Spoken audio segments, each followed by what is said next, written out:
Esse discurso ele vem desde pelo menos os anos 50, né? Quando a televisão surgiu, se dizia: ah, agora a gente tem um rádio com imagens, então acabou o rádio, não tem mais sentido.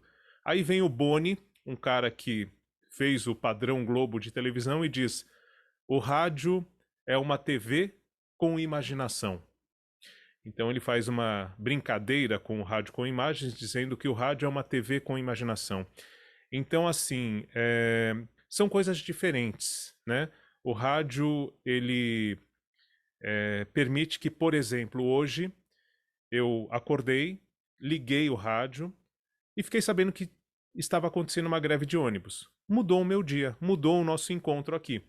Então são questões diferentes. Se eu tivesse acordado e ouvido o podcast da Folha, o Café da Manhã, que eu acho excelente, né?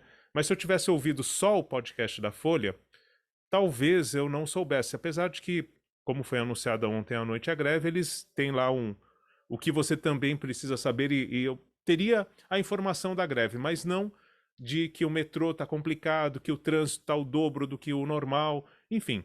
Então essa informação instantânea, ela tem uma força muito grande.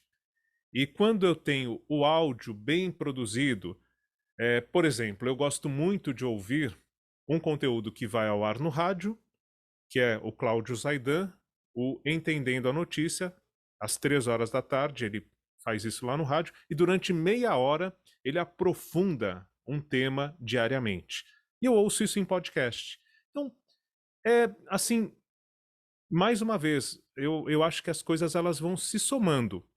O YouTube não vai acabar com a televisão e o podcast não vai acabar com o rádio.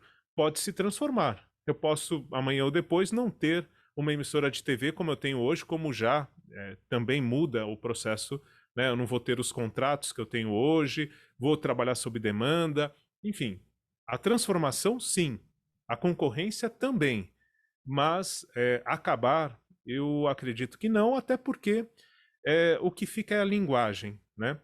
Então, qual que é a linguagem do rádio? É a linguagem que permite mobilidade, instantaneidade.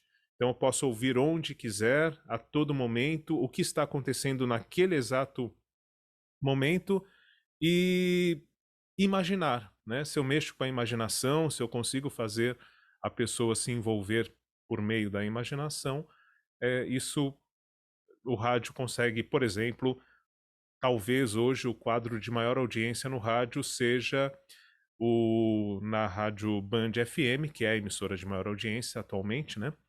O Quem Ama Não Esquece. São histórias de amor feitas como radionovela, usando algo lá dos anos 40, dos anos 50, na atualidade contando as histórias dos próprios ouvintes, coisa que o Eli Corrêa faz há mais de 40 anos, com enorme sucesso hoje no YouTube também, além do rádio.